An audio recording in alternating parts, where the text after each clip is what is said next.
الحمد للہ الذی ابدع الافلاک والارضین والصلاة والسلام علی من کان نبیا وآدم بین الماء والطین وعلی آلہ واصحابہ اجمعین اما بعد اللہم صلی علی سیدنا و مولانا محمد معدن الجود والکرم وآلہ وبارک وسلم۔ محتشم سامعین و ناظرین حضرات، اللہ وحدہ لا شریک کے فضل و احسان سے میں اور آپ حضرات معرفت دین کورس کے اندر حاضر ہیں۔ دعا فرمائیے اللہ ہم سب کی حاضری کو قبول فرمائے، ہم سب کا خاتمہ بالخیر، خاتمہ بالایمان فرمائے۔ آج ہمارا 10واں سبق ہے۔ 10ویں سبق کے اندر ہم معجزات کے متعلق کچھ معروضات آپ حضرات کی خدمت میں پیش کریں گے۔ معجزات یہ معجزہ کی جمع ہے، اور معجزہ وہ عجیب و غریب کام ہے جو عادتاً ناممکن ہو، جیسے کہ مردوں کو زندہ کرنا، اشارے سے چاند کے 2 ٹکڑے کر دینا، انگلیوں سے پانی کے چشمے جاری کر دینا۔ تو عقل اس بات کو تسلیم نہیں کرتی، یہ عام طور پر ایسا ہوتا نہیں ہے کہ کوئی شخص مردوں کو زندہ کر دے، کوئی اشارہ کرے تو چاند کے 2 ٹکڑے ہو جائیں، کوئی اپنی انگلیوں سے پانی کے چشمے بہا دے۔ تو یہ سارے ایسے کام ہیں کہ جو عادتاً ناممکن ہے۔ ایسی باتیں اگر نبوت کا دعویٰ کرنے والے سے اس کی تائید میں اگر ظاہر ہوں تو ان کو معجزہ کہتے ہیں۔ معجزات انبیاء کرام علیہم السلام سے بہت ظاہر ہوتے رہتے ہیں، اور یہ ان کی نبوت کی دلیل ہیں۔ یہ معجزات انبیاء کرام علیہم السلام کی نبوت کی دلیل ہیں۔ معجزات دیکھ کر آدمی کا دل نبی کی سچائی کا یقین کر لیتا ہے کہ یہ نبی ہے اور برحق ہے اور اللہ کی طرف سے آیا ہوا ہے، اور اس کی سچائی اور صداقت کو آدمی مان لیتا ہے۔ جس کے ہاتھ سے قدرت کی ایسی نشانیاں ظاہر ہوتی ہیں کہ جن کے مقابل سب لوگ عاجز اور حیران ہو جاتے ہیں، تو ضرور وہ اللہ وحدہ لا شریک کا بھیجا ہوا ہوتا ہے۔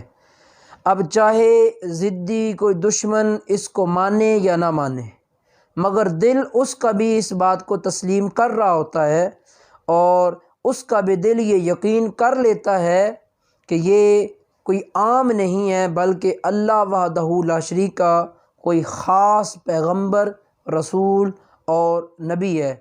اور عقل والے جو ہوتے ہیں، اولو الالباب جو ہوتے ہیں، صاحب خرد و دانش حضرات جو ہوتے ہیں، وہ پھر ایمان لے آتے ہیں۔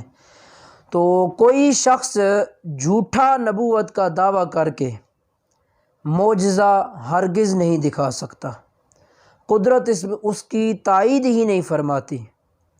تو اگر کوئی شخص جھوٹا نبوت کا دعویٰ کرے اور پھر وہ کہے کہ یہ میرا معجزہ ہے، میں نے ایسا کیا، تو ایسا ہرگز ہو ہی نہیں سکتا۔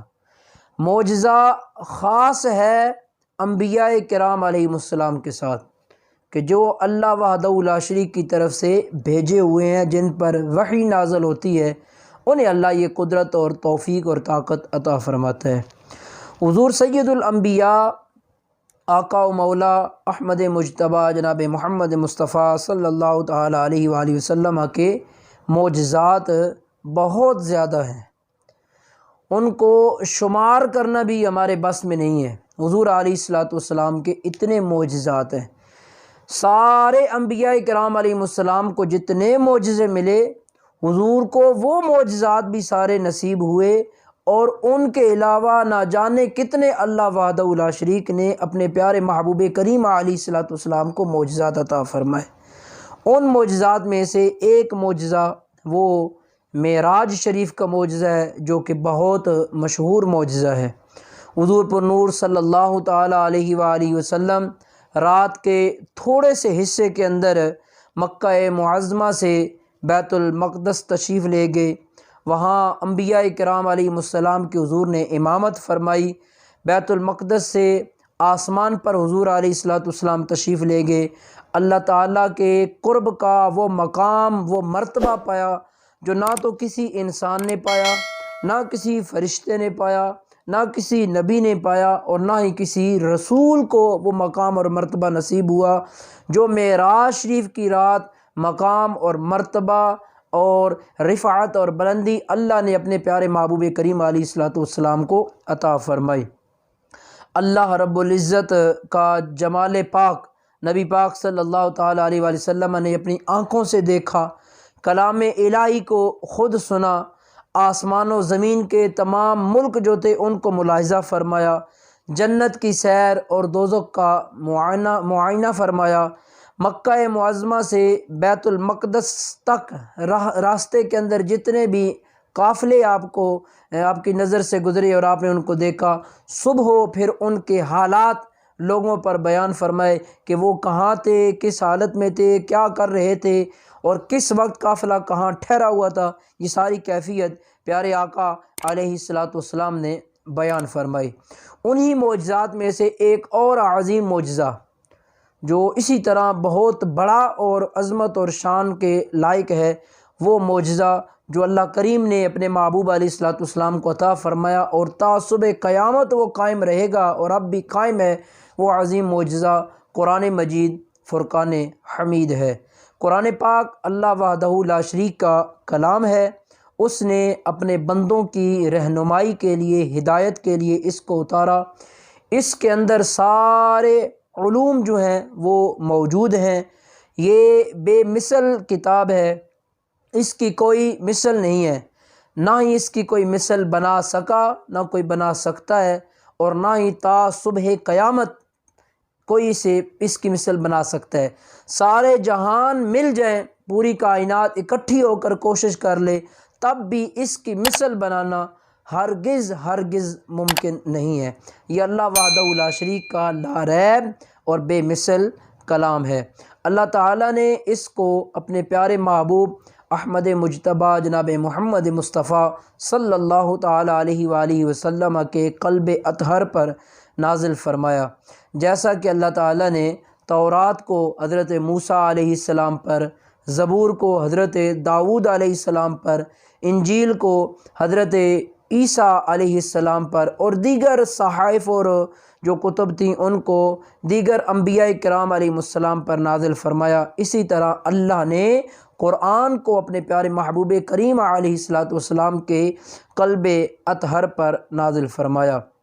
یہ سب کتابیں جو سابقہ گزری ہیں، تورات ہے، انجیل ہے، زبور ہے یا باقی صحائف ہیں، یہ سب برحق ہیں، اور ہمارا ان سب پر ایمان ہے کہ اللہ وحدہ لا شریک کی طرف سے نازل کردہ ہیں۔ مگر ان ساری کتابوں کو پہلے زمانہ کے جو شریر لوگ تھے انہوں نے بدل ڈالا، اپنی منشا کے مطابق، اپنی رائے کے مطابق اس کے اندر چیزیں داخل کر دیں۔ تو اب نہ ہمیں تورات وہ سالم ملتی ہے، نہ انجیل ہمیں ملتی ہے، نہ زبور ملتی ہے جیسا کہ اللہ نے ان کو نازل فرمایا تھا۔ تو اب جتنی بھی ہمیں یہ کتابیں ملتی ہیں ان کے اندر رد و بدل ہے اور لوگوں کی اپنی من گھڑت چیزیں ہیں، لہٰذا اس واسطے ایسا نہیں کہا جا سکتا کہ جو اب ہمارے سامنے انجیل، تورات اور زبور ہو کہ ہم اس سے کہیں یہ وہ کتاب ہے۔ اتنا ایمان رکھنا ایک مومن کے لیے ضروری ہے، لازم ہے کہ تورات اللہ کی نازل کردہ کتاب ہے، زبور اللہ کی نازل کردہ کتاب ہے، انجیل اللہ کی نازل کردہ کتاب ہے، لیکن جو اب موجودہ لوگوں کے پاس ہے اس کو یہ کہا جائے، ایسا ممکن نہیں ہے۔ تو قرآن پاک اللہ تعالیٰ نے اس کی حفاظت کا ذمہ خود اپنے ذمہ کرم پر لیا، اس کا نگہبان خود اللہ وحدہ لا شریک ہے۔ تو اس واسطے یہ جیسے اترا یہ آج بھی ایسا ہی ہے، اور تا صبح قیامت تک یہ ایسا ہی رہے گا، اس میں کسی قسم کا کوئی رد و بدل نہ ہو سکتا ہے اور نہ ہی کوئی کر سکتا ہے۔ یہ حضور علیہ السلام کا ایک عظیم معجزہ ہے، ایک حرف کے برابر بھی اس کے اندر تبدیلی نہیں ہو سکتی، بلکہ بعض علماء اہل علم اور اہل محبت بیان فرماتے ہیں کہ سرکار علیہ السلام کی شان کے لائق اگر کوئی معجزات آئے ہیں تو وہ صرف دو ہی معجزے ہیں، ایک معراج شریف کا معجزہ اور دوسرا قرآن مجید فرقان حمید۔ یہ عظیم دو معجزے ہیں جو اللہ تعالیٰ نے اپنے محبوب کریم علیہ الصلوۃ والسلام کو عطا فرمائے۔ یہاں ایک اور ضروری بات بھی میں عرض کرنا چاہوں گا، وہ یہ ہے کہ جہالت کی وجہ سے لوگ عام طور پر یہ کہہ دیتے ہیں کہ فلاں کام تو معجزہ ہی ہو گیا، فلاں ولی نے معجزہ دکھا دیا، فلاں شخص نے معجزہ دکھا دیا، میرے پیر صاحب نے اتنے معجزے دکھا دیے۔ تو یاد رکھیے گا، معجزہ خاص ہے انبیاء کرام علیہ السلام کے ساتھ، نبی کے علاوہ کوئی معجزہ نہیں دکھا سکتا۔ اگر ولی سے کوئی ایسی چیز صادر ہوتی ہے تو اسے معجزہ نہیں ہم کہیں گے، بلکہ اسے کرامت کہیں گے۔ وہ کرامت ہے۔ نبی ولی جتنا بھی عظیم مقام اور مرتبہ والا ہو اور وہ کتنا ہی عجیب و غریب کام کیوں نہ کر دے، اسے معجزہ نہیں کہہ سکتے، ہاں اسے کرامت ضرور کہہ سکتے ہیں۔ معجزہ صرف انبیاء کرام علیہ السلام کے ساتھ خاص ہے۔ لیکن افسوس کی بات کہ لوگ باتیں کرتے ہوئے اس قدر آگے بڑھ جاتے ہیں کہ ہر بات پر فلاں نے معجزہ دکھا دیا، فلاں معجزہ ظاہر ہو گیا، ایسا ہو گیا، ویسا ہو گیا۔ تو معجزہ صرف انبیاء کرام علیہ السلام کے ساتھ خاص ہے۔ اللہ تعالی ہم سب کو صحیح معنوں میں دین متین کی سمجھ عطا فرمائے اور ہم سب کو دین متین کے مطابق زندگی گزارنے کی توفیق عطا فرمائے۔ آمین بجاہ النبی الکریم وعلی آلہ و اصحابہ اجمعین۔